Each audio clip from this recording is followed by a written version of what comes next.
Hello friends, कैसे हैं आप सब। स्वागत है आपका यूपीएससी एट होम प्रविशा के यूट्यूब प्लेटफॉर्म पे।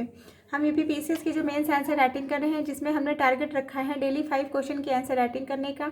उसी सीरीज़ में हमारा क्वेश्चन है जीएस पेपर 5 से। क्वेश्चन को हम देखेंगे। उत्तर प्रदेश डाटा सेंटर नीति 2021 के प्रमुख उद्देश्य क्या हैं, विवेचन कीजिए। क्वेश्चन में क्या पूछा गया है, उत्तर प्रदेश जो डेटा सेंटर जो नीति है 2021 की, उसके जो मेन उद्देश्य क्या है उसके बारे में हमें बताना है। तो सबसे पहले हम इसका इंट्रो देंगे। इंट्रो में क्या है, उत्तर प्रदेश डेटा सेंटर नीति 2021 का उद्देश्य राज्य को डाटा सेंटर हब के रूप में विकसित करना है। इसका क्या उद्देश्य है, राज्य को जो है डेटा सेंटर हब के रूप में विकसित करना, डिजिटल अर्थव्यवस्था को बढ़ावा देना और निवेशकों को अनुकूल वातावरण प्रोवाइड कराना। यह नीति जो है डिजिटल इंडिया और आत्मनिर्भर भारत के उद्देश्यों के अनुरूप है। यह किसके अनुरूप है, यह जो उत्तर प्रदेश डाटा सेंटर जो नीति 2021 की है, यह किसके अनुरूप है, यह डिजिटल इंडिया और आत्मनिर्भर भारत के उद्देश्यों के अनुरूप है। तो इसका जो मेन बॉडी का पार्ट देख लेंगे कि नीति के जो है प्रमुख उद्देश्य क्या है। पहला क्या है, डेटा इंफ्रास्ट्रक्चर का विकास करना। इसके अंतर्गत अत्याधुनिक डेटा सेंटर पार्क और क्लाउड इंफ्रास्ट्रक्चर का निर्माण शामिल है इसके अंतर्गत। इसका उदाहरण हम देखेंगे ग्रेटर नोएडा और यमुना एक्सप्रेसवे के माध्यम से। ग्रेटर नोएडा और यमुना एक्सप्रेसवे क्षेत्र में डेटा सेंटर पार्क प्रस्तावित है। फिर क्या है, निवेश को प्रोत्साहन। इसके अंतर्गत डेटा सेंटर परियोजना में 40,000 करोड़ रुपए के निवेश को आकर्षित करना। डेटा सेंटर परियोजनाओं में जो है कितना निवेश को आकर्षित करना, 40,000 करोड़ रुपए के निवेश को आकर्षित करने का लक्ष्य है। इसका लक्ष्य क्या है, 5 वर्षों में जो है 4,000 मेगावाट आईटी।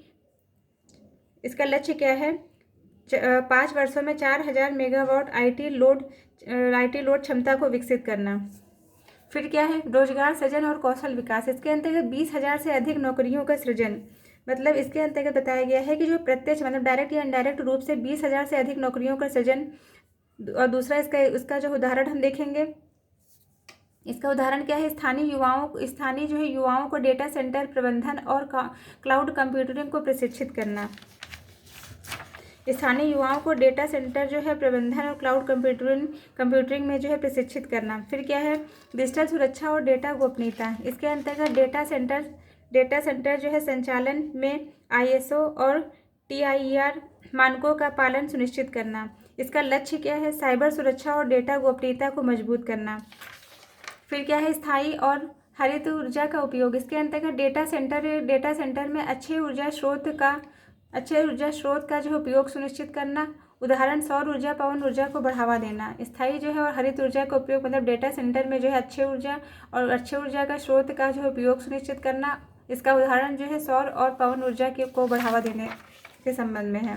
फिर क्या है, ईज ऑफ डूइंग बिजनेस। इसके अंतर्गत निवेशकों को एकल खिड़की अनुमोदन प्रणाली के माध्यम से तेज मंजूरी प्रदान करना। उदाहरण नीतिगत प्रोत्साहन और कर की रियायतें। इसका जो हम प्रभाव देख लेंगे, नीति के क्या प्रभाव हैं। Uttar Pradesh digital infrastructure hub के रूप में उभर रहा है। डेटा प्रबंधन और भंडारण क्षमता में वृद्धि हो रही है। डेटा भंडारण में जो है और क्या डेटा जो है प्रबंधन और भंडारण क्षमता में वृद्धि देखने को मिल रही है। स्थानीय युवाओं के लिए रोजगार और कौशल विकास के नए अवसर उपलब्ध हो रहे हैं। तो ये हमारा क्वेश्चन का जो मेन बॉडी का पार्ट था वो हमने देख लिया है। इसका जो है हम कंक्लूजन देख लेंगे। उत्तर प्रदेश डेटा सेंटर नीति 2021 डिजिटल परिवर्तन को गति देने, निवेश आकर्षित करने और डेटा सुरक्षा को मजबूत करने की दिशा में एक महत्वपूर्ण कदम है। इससे राज्य का आर्थिक विकास और डिजिटल बुनियादी ढांचा अधिक जो है सशक्त होगा। तो ये हमारा क्वेश्चन कंप्लीट होता है। और आप लोग ऐसे ही हमारे चैनल पर बने रहने के लिए हमारे चैनल को लाइक करें, शेयर करें, सब्सक्राइब करें और ऐसे ही पढ़ते रहिए, लाइफ में आगे बढ़ते रहिए। यूपीएससी एट होम प्रविशा के साथ मेंस आंसर राइटिंग करते रहिए। Thank you.